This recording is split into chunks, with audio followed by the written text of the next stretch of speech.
Ете, си имавме убав вовет во разговорот. Тоа е таа нова песна скопска, која што веќе еднаш утрово вие најавив, на Кристијан Лукаров, или за љубителите на ноќниот живот во Скопје, попознат како Кико. Кико, добро утро. Добро утро.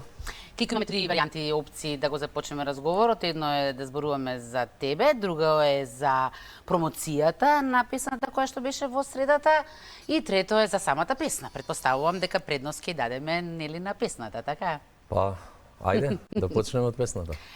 Топла, нежна балада. Да, Така е? да. Сега, она што со староградски призвук, што е малку необично, познавајќи го фактот дека имаш започнато како страствен љубеник во джезот, Да. зашто сега го одбравој манир, така се вика староградски манир? Па тоа е нешто што не прати низ целиот наш живот. Почнуваш со сите тие джез варијанти и ова е поврзано со боемскиот живот, така да почнува со Боемска рапсодија од Квин, па Боемска балада, песна на татко ми што зема Гран При на Серенада на Широк сокак 2002. И сега зашто доаѓа до ова е поради тоа што ми рекоа многу луѓе, ти не можеш било што да напишеш. Значи ти мораш да напишеш нешто што е по стапките на татко ти. Значи тој стил. Така да затоа е направена нешто такво и нешто малце има и модерно и да не биде скроз на народна, него една староградска балада, каде што е застапен боемскиот живот најмногу во песната. Така е дојдено до идејата за песната преку таа боемштина. Што значи, песната има своја приказна, а и зад таа приказна стои друга приказна. Епа, еве да откриеме, го спомен неколку пати татко ти, да знаат Да. за кого станува збор. Така. Иако можеби самото презиме веќе Да, Миле Лукаров. дел од Урнебес. Дел од група Урнебес, да, предходно и во Манифико, така да начинот на кој што тој живееше, од една страна ќе речат боемски живот, е и тежок за сите околу тебе што се фамилијата и све, меѓутоа и многу лесен. Затоа што ако сакаш да го живееш, ти го живееш тоа што сакаш да го живееш. Затоа што тие кафани, луѓето мислат дека цело време, лесно е, таму си седиш едно друго. Не. Вистинскиот боемски живот што порано се живееше, кога не постоеа телефони, луѓето таму доаѓа за да се сретнат, да се видат, да пазарат свадба. Значи порано немаше ни домашни телефони. Значи мораа да се видат у кафана и ќе пазарат од сега за мај, јуни и со тие младите више нема ни да се видат, ќе се видат таму на свадбата. Сега 10 пати ќе ти се јават на кафе за ова, за тоа се. Тоа е тој боемски живот, се собира сега овој период во таа кафана, па во друга и таму ќе се видат сите музичари, писатели, уметници, сите што го сакаат тој живот едноставно. И како што кажува во песната, обично во песната кажува има своја маса, добро позната маса, значи каде што Ѓокица седи на таа позната маса. Они Секој си има свое место, така е? местенце, да, стварно си има свое катче И каде никој не што му го ни чепка. Па, обично не. Непишано правило и закон е тоа, да. Тачно знаат кој кај седи и многу пати се случува и ден денеска кога има баш некоја работа или некоја идеја, зимам лист пенкало, си седнам таму некоја моје катче, после ќе се видам со другиве, така и се пишуваат песни, така се пишували и порано. Тука е идејата, тука е убавината, тука е приказката. Од тука почнува све. Што кажував на промоцијата, ако не пишуваат песна, си цртаат. Тоа се едноставно уметници, тие боеми, да не мислат они нека е тоа нешто друго, цел ден седи у кафана и пие. Не, тоа е место за седби, за дружење, за инспирација и Кога сме веќе кај пишувањето песна, од таткот имаш добиено еден многу добар совет, а тоа е напише едноставна и моќна песна, во тоа е убавината. Успеа ли да го препишеш тој рецепт во оваа песна? Па баш тоа и се случи. Ова е тоа, да речеме, еден вистински хит, уште откако ја напишав песната, таа беше негдека лани во јуни. И преку лето имав доста обврски, од септември полека почнав со некои подготовки, меѓутоа луѓето веќе ја знаеа по Скопје, пошто секој ден сум ја по различни кафани, ја слушаа, дај да ја чуеме, веќе почнаа да свират мои пријатели и колеги. Така да ова беше тоа вистинското што излезе после толку време. Ја и претходно имам албум цел направено, исто така со многу убави песни, меѓутоа ова беше баш вистинска приказка за спот. Самиот секој стих во песната си има свое делче и многу беше лесно да се направи. Воедно сакам да го поздравам и Бранко Попчевски со Никола Китановски што беа за спотот, бидејќи толку професионално се однесува, баш како што кажувам, за секој стих од песната, он има по 3-4 кадри, после како си ги монтирале. Они си знаат, меѓутоа тоа се снимаше во еден ден, во кафана и беше едноставно.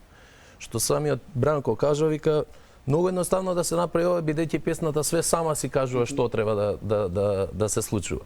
Кому му е посветена песната? На таткото ти или на сите боеми? Па претежно на сите боеми, највише бидејќи се вика Скопска на оној скопски живот што многу малку све помалце го има за жал. Прво и од тие боеми што беа, што јас израснав со нив, пошто сите баш кажуваат, ме знаат од толкацок малечок, ме носеше татко ми сегде по тие кафани. Баш и гледав многу убави моменти, таму се организира концерти, пишува кој пејач кога настапува, пејачка, свек, како иде редоследот. Доаѓаат сите таму, се гледаш. Така да... Што би рекол тој сега да ја слушне оваа песна? Тоа е тоа. Би му бил кејфот направен. Тоа е тоа, зашто претходно кога уште дете кога бев што го спомнав Квин има у своите песни милион хармонии. И ја тоа се обидував да правам. Значи, и ќе му покажам нешто, леле, вика, ама си доседен со овие, кој ќе ти ја свири, вика, ова? Ова, вика, што си изнастал све? Малку не, компликувано, да, направи едноставна песна, вика, ама да е, ете, моќна и издржана со текст, со музика, со мелодија, со све и ете, излезе тоа.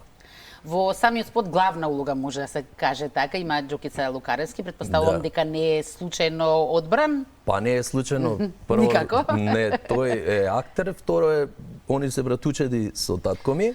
Да, ме зачуди тоа што имате слично, а не исто презиме, така? Па, тоа беше исто Тоа порано. нашите матични служби. Да, и татко ми како што така од неманост. По грешка, значи вашето презиме е сгрешено. Правилно е Лукаревски од Велес. Што се и баба ми беше така, си останало така и сега кога им кажувам братучеди, мене на првиот спот ме напиша Лукаревски, пошто Бранко мислеше дека сум као Ѓокица, пошто му кажав, али не е битно тоа е кај нас.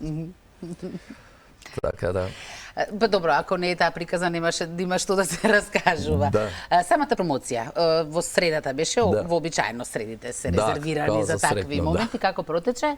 Беше прекрасно, баш онака опуштено, боемски, прво го завршивме официјалниот дел, дојдоа многу гости, новинари, пријатели, роднини, колеги.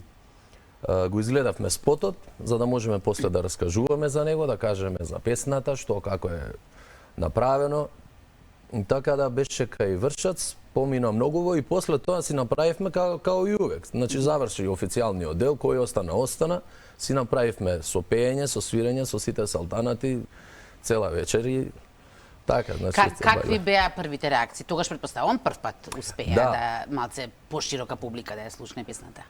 Па сите беа презадоволни затоа што направено е бајка од спотот и тие што видоа, значи баш една вистинска приказна. Песната мање више им беше позната на луѓето со текстот и тоа. Така да многу позитивни реакции со тоа што ете кажуваат да, ќе се слуша, веќе е почната да се свири и тоа е целта уствари на една песна да остане, да живее меѓу народот. Жалосно е што фестивалите ни се на многу ниско ниво. Порано се знаеше, уште не излезен фестивалот, више другиот ден песните се свиреа. Тоа е целта на една песна. Да се свири и да остане меѓу народот. А ти за дома можеш да се чуеш, меѓутоа да се пее, тоа е приказката, тука е успешна. Кико ти се занимаваш со музика од твоја 15 годишна возраст, така? Па ја уште од помал, од 15 свирам по кафичи и кафани. Твојот прв допир преку инструмент беше, како пејач, како што? Па прво се запишав, прво оделение ме запиша на солфеж и клавир, така беше тогаш, ама тогаш пишуваш и букви милион и виолински клучови милион, јас со лева рука не можам тетрадка да ја погодам. И не знам кој час беше негдека, избегав од музичко. Не бе, викам, кај тоа ќе ме носиш на фудбал. Кико, не знам дали треба да го кажуваме ова. Да, Добро, и да. после веќе, па не, ќе го кажам зашто е многу поврзано со се. И татко ми се јава за фудбал да праша кај пријатели, вика не, кога ќе направи 9 години. Леле, одвај чекав да направам 9 години, викам ќе идам на фудбал. И 9 години ја правам, искача дојди Лено на Перниче Бело, Драган Мелковски со овакво. Ми купува мајка ми еден синтесајзер, бе готово како фудбал. Ме запиша у пионерски на армоника, така беше тогаш. И бидејќи не можеше у музичко да се влезе, се запишав веќе 600 оделенија која бев на хорна. Така да свирев хорна, цело средно и цела академија, завршив на академија хорна инструмент. И потоа директно продолжив да работам во Градинкиве, како музички педагог. И до ден денеска сум таму со најмалите.